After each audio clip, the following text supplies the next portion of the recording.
आपके लिए केवल गोपियां ही बनी हैं। अच्छा, भगवान को गोपियां इतना प्रिय क्यों है? विचार करो। भगवान कृष्ण के कितने पटरानी हैं? 8 पटरानी हैं। इनसे भी ज्यादा अति प्रिय गोपियां हैं। गोपियां क्यों प्रिय हैं? एक लीला रचे भगवान ने, इसकी सबूत बोले मैं देता हूं। गोपियां मुझे क्यों प्रिय हैं? एक बार भगवान ने अपनी पेट में दर्द की बहाना बनाया। बोले कि बहुत पेट दर्द दे रहा, बुखार भी लग चुकी है। जब वैद्य जी आए तो वैद्य जी तो लीला में तो थे ही। वैद्य जी कहते हैं कि जो भी आपकी पत्नी हो, पटरानी हो, आपकी दासी हो, जो कोई भी अपने चरणों का रज घोल कर और ठाकुर जी के पिया दे, अगर उन्हें पवा दे तो ठाकुर जी की पेट दर्द ठीक हो जाएगी, उनकी बुखार ठीक हो जाएगी। अब रुक्मिणी के पास गए। रुक्मिणी और एक शर्त और जी को कहा, रुक्मिणी जी कहा पागल हो गया, मैं अपने प्रभु, मैं अपने नाथ को, वो मेरे भगवान है और उनको मैं अपने चरणों का रज बनाऊं, मैं उन्हें अपने चरणों की रज नहीं, अरे उनके चरणों क्या, मैं उनके चरणों के रज रखूं अपने सर के ऊपर। सत्यभामा, लक्ष्मणा, भद्रा, सबने किसी न किसी प्रकार से मना किया। अब गोपियों के पास गए। गोपियां के पास गए, गोपियों को कहते हैं कि गोपियां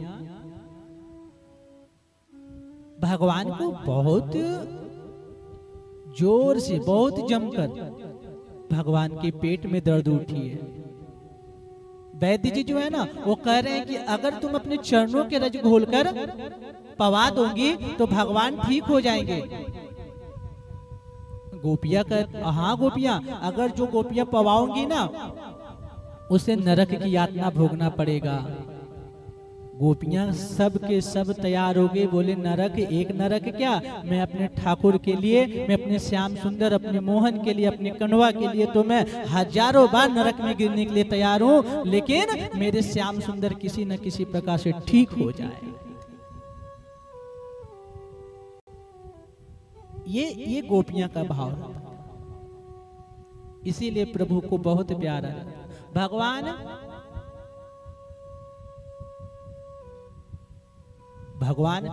एक बार राधा जी और कृष्ण भगवान दोनों लीला रच रहे थे।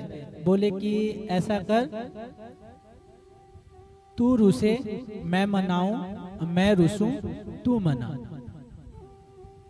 राधा जी पहले रुसने की आदत किसकी है? पत्नियों को। मैया लोगों को बात बात पे मुंह टेढ़ा कर लेती। उन्होंने राधा जी रूसे, लेकिन भगवान इतने नटखट, भगवान थोड़ा सा बांसुरी की धुन बजा दे, राधा तुरंत मान जाए। थोड़ा सा फिर रूसे राधा रानी, और जैसे भगवान थोड़ा सा अपनी नटखट कमर लचका के खड़े हो जाए राधा जी के पास, राधा तुरंत मुस्कुरा जाए। प्रभु ऐसी ऐसी नटखट दिखाए राधा देवी के पास, भगवती तुरंत मान जाता है। अब बोले कि प्रभु अब आपकी बारी।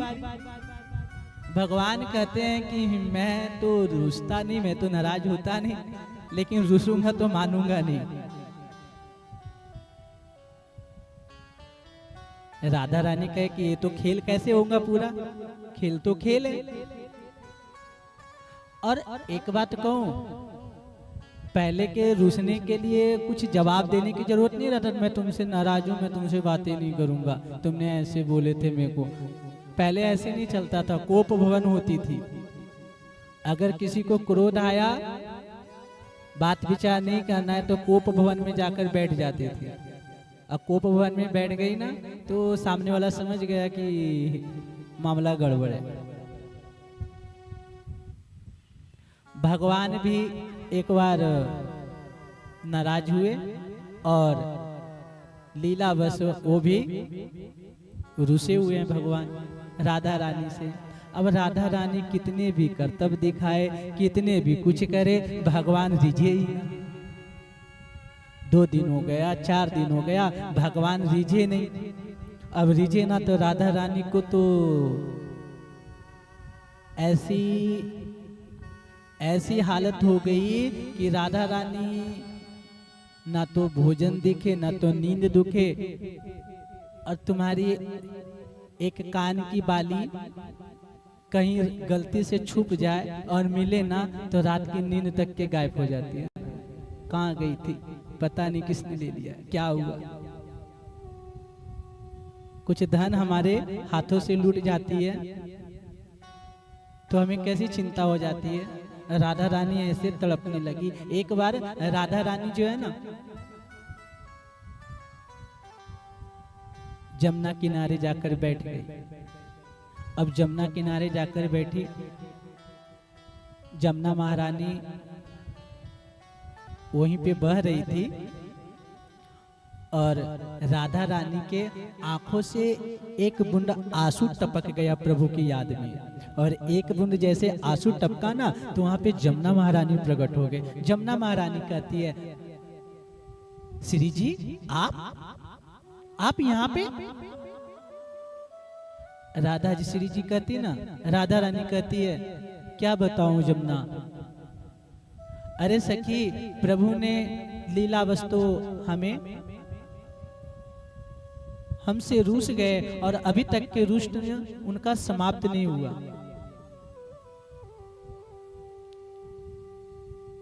जमुना महारानी और भगवान कृष्ण का स्वरूप एक ही जैसा है। जमुना महारानी भी सांवली और भगवान कृष्ण भी सांवले, दोनों का रूप एक ही जैसा। भगवती जमुना महारानी ने बोले, आप चिंता मत करो श्री जी, मैं अभी कुछ करती हूँ। जमुना महारानी गए। जैसे भगवान प्रभु ठाकुर जी जिस प्रकार से मुकुट धारण करते थे ना, वैसे जमुना महारानी मुकुट धारण कर ली। जिस प्रकार से भगवान ठाकुर जी पीला पट्टा पहनते थे, हर रूप ठाकुर जी का बना लिए जमुना महारानी। और जमुना महारानी जैसे राधा जी के पास गए, राधा जी कहते, अरे अरे प्रभु, आप मान गए, आप रिझ गए, प्रभु आप मान गए। बोले, अरे ना श्री जी, मैं तो जमुना हूँ, मैं तो ठाकुर जी का भेष बनाई हूँ। अब मैं सुनो, मैं ठाकुर जी के पास जाऊं, ठाकुर जी चले ना तो पैजनिया बाजता था ना, तो वैसे जैसे ठाकुर जी चलते थे ठुमुक ठुमुक के, वैसे ही जमुना महारानी भी ठाकुर जी की जैसे चल रहे। अब ठाकुर जी अपने महल में विराजमान, अब इधर ठुमुक ठुमुक ठुमुक ठुमुक चल रहे। ठाकुर जी अपना पैर देखे, मेरा पैर की आवाज उधर से कहां से आ रहा, पैर तो मेरा, ऐसे तो मैं चलूं। मेरे ठाकुर जी अपने पैर दे, बोले हाँ पैर तो मेरे पास है, आवाज किधर से आ रहा।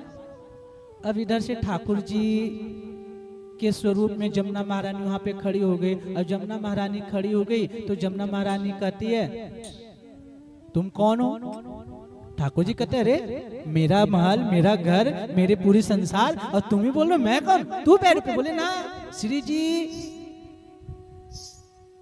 अब अगर कोई फैसला करे तो श्री जी ही करेगी कि कौन असली है और कौन नकली है। दोनों के असली और नकली की बात चल रही थी। श्री जी वहां पे आए और श्री जी आकर जमुना जी के कांधे के ऊपर हाथ रख दिए और कहते, मेरे श्री जी, मेरे प्रभु तो मेरे श्याम सुंदर तो यही है। इधर से बोले कि भगवान कहते हैं, अरे श्री जी मैं हूं, मैं हूं। बोले ना, मेरे अगर आप हो तो आपने तो कहा था कि मैं रुष्ट हूं। अरे श्री जी, अब मैं